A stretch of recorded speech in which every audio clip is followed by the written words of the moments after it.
Hello साथियों, कैसे हो आप सभी। मैं हरवेंद्र एक बार फिर से आप सभी साथियों का अपने परिवार हर क्लासेस 24 में आपका स्वागत करता हूं। आज बात करेंगे आरआरबी ग्रुप डी 2025 के लिए बहुत ही महत्वपूर्ण प्रश्नों के बारे में। जो आपका आरआरबी ग्रुप डी 2025 की वैकेंसी का एग्ज़ाम होगा उसके लिए बहुत ही महत्वपूर्ण प्रश्नों के बारे में आज बात करेंगे। ये प्रश्न जीके जीएस यानी प्रीवियस ईयर के प्रश्न हैं, तो आप सभी विद्यार्थी इस वीडियो को अच्छे से देखें क्योंकि ये आपके एग्ज़ाम के लिए बहुत ही ज़रूरी है। तो सभी साथी बहुत ही ध्यानपूर्वक से इस वीडियो को देखें और के साथ अपने परिवार हर क्लासेस 24 को ज़रूर सब्सक्राइब कर लें क्योंकि इस तरह के बहुत ही महत्वपूर्ण प्रश्नों की वीडियो अपने इस हर परिवार यानी हर क्लासेस 24 पर अपलोड की जाएंगी जो आपके लिए बहुत ही महत्वपूर्ण है। तो सभी साथी ध्यान से अपने परिवार हर क्लासेस 24 को ज़रूर सब्सक्राइब कर लें क्योंकि इस तरह के ही बहुत ही महत्वपूर्ण प्रश्नों की लगातार वीडियो अपलोड की जाएंगी जो आपके एग्ज़ाम के लिए बहुत ही ज़रूरी हैं। तो ज़रूर सब्सक्राइब कर लें। अब बात करेंगे पहला प्रश्न। 1998 में पोखरण सेकंड परमाणु परीक्षण के दौरान भारत के प्रधानमंत्री कौन थे। आप इस प्रश्न का उत्तर बताएं। इस प्रश्न का उत्तर क्या होगा। Option A PV Narasimha Rao, option B Atal Bihari Vajpayee, option C Manmohan Singh, option D Rajiv Gandhi. आप इस प्रश्न का उत्तर बताएं। इस प्रश्न का उत्तर क्या होगा। 1998 में पोखरण सेकंड परमाणु परीक्षण के दौरान भारत के प्रधानमंत्री कौन थे। आप इस प्रश्न का उत्तर बताएं। इस प्रश्न का उत्तर क्या होगा। ये इम्पोर्टेंट प्रश्न है क्योंकि इस तरह से भी प्रश्न आपसे पूछा जा सकता है, तो आप इस प्रश्न को बहुत ही ध्यानपूर्वक से अपनी नोटबुक में ज़रूर लिख लें और इस प्रश्न का उत्तर बताएं। इस प्रश्न का उत्तर क्या होगा। इस प्रश्न का उत्तर होगा ऑप्शन बी अटल बिहारी वाजपेयी। यानी 1998 में पोखरण सेकंड परीक्षण के दौरान कौन प्रधानमंत्री थे। अटल बिहारी वाजपेयी थे। कौन थे। अटल बिहारी वाजपेयी थे। और ये आपको जो पिक्चर में दिखाई दे रहे हैं ये अटल बिहारी वाजपेयी जी हैं। यही यानी उस समय यानी प्रधानमंत्री थे। तो आपको एक और बात बता दें कि सबसे कम दिनों के लिए ये ही प्रधानमंत्री रहे हैं। यानी उस टाइम यानी सबसे कम दिनों के लिए यही प्रधानमंत्री रहे थे, ओनली 13 दिन के लिए। अगला प्रश्न, प्रश्न नंबर 2। निम्न में से कौन सी मिसाइल भारत की पहली सुनियोजित सतह से सतह मिसाइल है। Option A Akshay, option B BrahMos, option C Agni, option D पृथ्वी। आप इस प्रश्न का उत्तर बताएं। इस प्रश्न का उत्तर क्या होगा। निम्न में से कौन सी मिसाइल भारत की पहली सुनियोजित सतह से सतह मिसाइल है। आप इस प्रश्न का उत्तर बताएं। इस प्रश्न का उत्तर क्या होगा। इस प्रश्न का उत्तर सही होगा ऑप्शन डी यानी पृथ्वी। यानी निम्न में से कौन सी मिसाइल भारत की पहली सुनियोजित सतह से सतह मिसाइल है। इस प्रश्न का जो उत्तर सही होगा वो होगा ऑप्शन डी यानी पृथ्वी सही होगा। अगला प्रश्न, प्रश्न नंबर 3। अंतर्राष्ट्रीय महिला दिवस हर वर्ष इस दिन मनाया जाता है। Option A 8 March, option B 8 जुलाई, ऑप्शन सी 9 दिसंबर, ऑप्शन डी 9 मई। आप इस प्रश्न का उत्तर बताएं। इस प्रश्न का उत्तर क्या होगा। यानी अंतर्राष्ट्रीय महिला दिवस हर वर्ष किस दिन मनाया जाता है। आप इस प्रश्न का उत्तर बताएं। इस प्रश्न का उत्तर क्या होगा। ये इम्पोर्टेंट प्रश्न है। किस तरह का है। इम्पोर्टेंट प्रश्न है। इस तरह के प्रश्न भी आपके रेलवे एग्जाम में लगातार पूछे जाते हैं और आपके इस एग्जाम में भी ज़रूर पूछे जाएंगे। तो इसलिए इस प्रश्न का यानी आप उत्तर भी बताएं। इस प्रश्न का उत्तर क्या होगा। इस प्रश्न का जो उत्तर सही होगा वो होगा ऑप्शन ए यानी 8 मार्च। क्या सही होगा। 8 मार्च सही होगा। यानी अंतर्राष्ट्रीय महिला दिवस हर वर्ष किस दिन मनाया जाता है। 8 मार्च को मनाया जाता है। अगला प्रश्न, प्रश्न नंबर 4। 19वीं और 20वीं शताब्दी के दौरान रविन्द्रनाथ टैगोर लिखित साहित्यिक रचना है। ऑप्शन ए पाथेर पंचाली, ऑप्शन बी झूठा सच, option C Ganadevata, option D गोरा और घरे बायरे। यानी 19वीं और 20वीं शताब्दी के दौरान रविन्द्रनाथ टैगोर लिखित साहित्यिक रचना कौन सी है। आप इस प्रश्न का उत्तर बताएं। इस प्रश्न का उत्तर क्या सही होगा? इस प्रश्न का जो उत्तर सही होगा वो होगा ऑप्शन डी, गोरा और घरे बायरे। क्या सही होगा? गोरा और घरे बायरे सही होगा। अगला प्रश्न, प्रश्न नंबर 5, उस संस्था का चयन करें जो इस समूह से संबंधित नहीं है। ऑप्शन ए भारतीय स्टेट बैंक यानी SBI, option B NIT Warangal, option C IIM Ahmedabad, option D IIT Mumbai. आप इस प्रश्न का उत्तर बताएं। इस प्रश्न का उत्तर क्या होगा? यानी उस संस्था का चयन करें जो इस समूह से संबंधित नहीं है।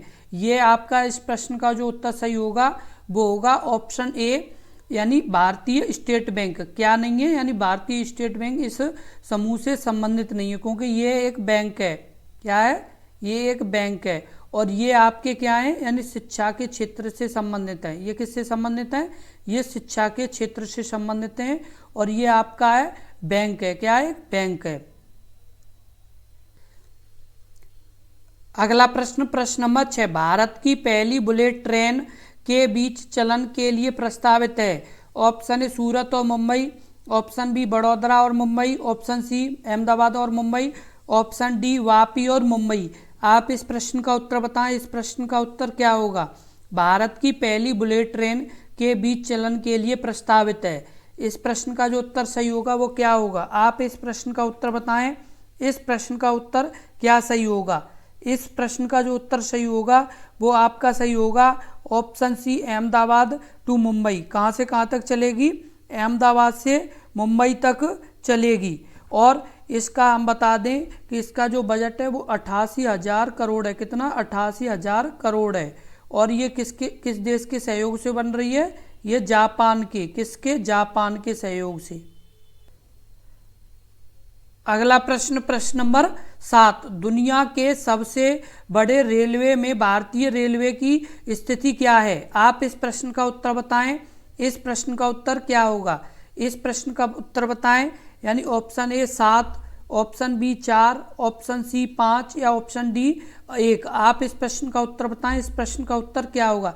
ये इम्पोर्टेंट प्रश्न है। किस तरह का है? इम्पोर्टेंट प्रश्न है। इस तरह के प्रश्न लगातार एग्जाम में पूछे जाते हैं, तो आप इस प्रश्न को अपनी नोटों में जरूर लिख लें। दुनिया के सबसे बड़े रेलवे में भारतीय रेलवे का कौन सा स्थान है? आप इस प्रश्न का उत्तर बताएं। इस प्रश्न का जो उत्तर सही होगा वो होगा ऑप्शन बी यानी 4। अब ये जो आपका जैसे चौथे नंबर पर भारतीय रेलवे है, तो पहले पर आपका है अमेरिका। क्या है? अमेरिका है। और दूसरे पर आपका है चीन। क्या है? चीन है। तीसरे पर कौन है? रूस है। कौन है? रूस है। और चौथे पर है अपना भारत। यानी कौन सा है? भारत है।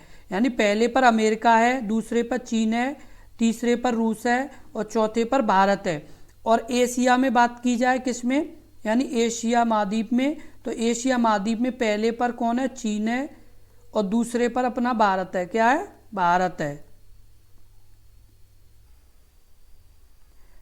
अगला प्रश्न, प्रश्न नंबर 8, पानीपत का प्रथम युद्ध किस वर्ष लड़ा गया था? ऑप्शन ए 1706 में, ऑप्शन बी 1500 ईस्वी में, ऑप्शन सी 1626 ईस्वी में, ऑप्शन डी 1526 ईस्वी में। आप इस प्रश्न का उत्तर बताएं। इस प्रश्न का उत्तर क्या होगा? यानी पानीपत का प्रथम युद्ध कब लड़ा गया था? ये इम्पोर्टेंट प्रश्न है। किस तरह का है? इम्पोर्टेंट प्रश्न है।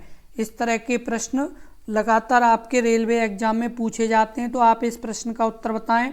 इस प्रश्न का उत्तर क्या होगा? इस प्रश्न का जो उत्तर सही होगा वो होगा ऑप्शन डी 1526 ईस्वी।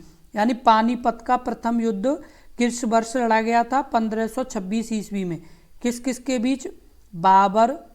बाबर और इब्राहिम लोदी के बीच। किसके बीच? बाबर और इब्राहिम लोदी के बीच लड़ा गया था। कब? 1526 में। डेट क्या है? 21 अप्रैल। कितनी? 21 अप्रैल 1526 है। और किसके बीच? बाबर और इब्राहिम लोदी के बीच लड़ा गया था 21 अप्रैल 1526 को। और अगला युद्ध हुआ था आपका पानीपत का द्वितीय जो युद्ध हुआ था वो हुआ था आपका 5 नवंबर को हुआ था 1556 में। कब? 1556 में। किस किस के बीच? अकबर और हेमू के बीच, किसके बीच, अकबर और हेमू के बीच हुआ था। कब, द्वितीय जो पानीपत का युद्ध हुआ था वो 5 नवंबर को 1556 में हुआ था, किसके बीच, अकबर और हेमू के बीच। और अब आपका अगला जो तृतीय युद्ध हुआ था कौन सा, तीसरा हुआ था, तीसरा पानीपत का युद्ध हुआ था, वो हुआ था 14 जनवरी 1761 को। कब, 1761 को, किसके बीच, अहमद शाह अब्दाली, कौन, अहमद शाह अब्दाली और मराठा, किसके बीच, अहमद शाह अब्दाली और मराठा के बीच हुआ था। कब, 14 जनवरी 1761 को। कब, 14 जनवरी 1761 को हुआ था। पहला कब हुआ था, बाबर और किसके बीच, इब्राहिम लोदी के बीच। कब हुआ था, 21 अप्रैल 1526 को। द्वितीय कब हुआ था, 5 नवंबर 1556 को, किस किस के बीच, अकबर और हेमू के बीच। तीसरा कब हुआ था, 14 जनवरी 1761 को, किस किस के बीच, अहमद शाह अब्दाली और मराठाओं के बीच। अगला प्रश्न, प्रश्न नंबर 9, मराठी समाचार पत्र केसरी की स्थापना किसने की थी। Option A Jawaharlal Nehru, option B Bal Gangadhar Tilak, option C मल्लालमा यानी गांधी, ऑप्शन डी गजाराम मोहन राय। आप इस प्रश्न का उत्तर बताएं, इस प्रश्न का उत्तर क्या होगा। यानी मराठी समाचार पत्र केसरी की स्थापना किसने की थी। आप इस प्रश्न का उत्तर बताएं, इस प्रश्न का उत्तर क्या होगा। इस प्रश्न का उत्तर सही होगा ऑप्शन बी यानी बाल गंगाधर तिलक। यानी मराठी समाचार पत्र केसरी की स्थापना किसने की थी, बाल गंगाधर तिलक ने। कब की थी, 1881 में। कब की थी, 1881 में की थी। और केसरी का जो मतलब होता है किसका, केसरी का जो मतलब होता है वो होता है शेर। क्या होता है, शेर होता है मतलब। और इसकी जो केसरी की स्थापना की थी वो बाल गंगाधर तिलक ने 1881 में की थी।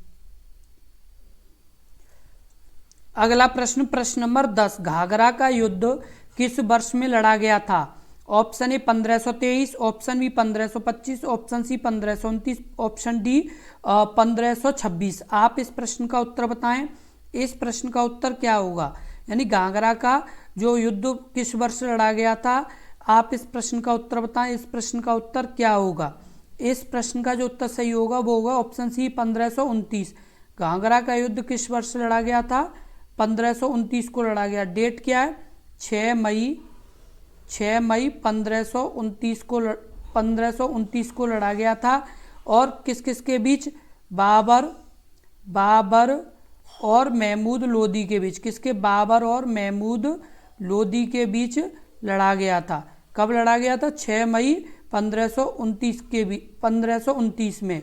और किस किस के बीच, बाबर और महमूद लोदी के बीच लड़ा गया था। इस तरह की बहुत ही महत्वपूर्ण प्रश्नों की वीडियो देखने के लिए अपने परिवार हर क्लासेस 24 को जरूर सब्सक्राइब कर लें, क्योंकि इस तरह के ही बहुत ही महत्वपूर्ण प्रश्नों की वीडियो लगातार अपने इस चैनल पर अपलोड की जाएंगी, जो आपके रेलवे एग्जाम के लिए बहुत ही महत्वपूर्ण होंगी। तो सभी साथी अपने परिवार हर क्लासेस 24 को जरूर सब्सक्राइब कर लें और ज़्यादा से ज़्यादा इस वीडियो को शेयर करें, जिससे और भी साथी अपने परिवार हर क्लासेस 24 से जुड़ जाएं, जिससे आप सभी की बहुत ही अच्छे से तैयारी हो पाए। तो सभी साथी अपने परिवार हर क्लासेस 24 से ज़रूर जुड़ जाएं और ज़्यादा से ज़्यादा जुड़ें। और इस तरह के ही महत्वपूर्ण प्रश्नों की वीडियो लगातार अपलोड की जाएगी। तो सभी साथी अपने परिवार हर क्लासेस 24 से ज़रूर जुड़ें। जय हिंद, जय भारत।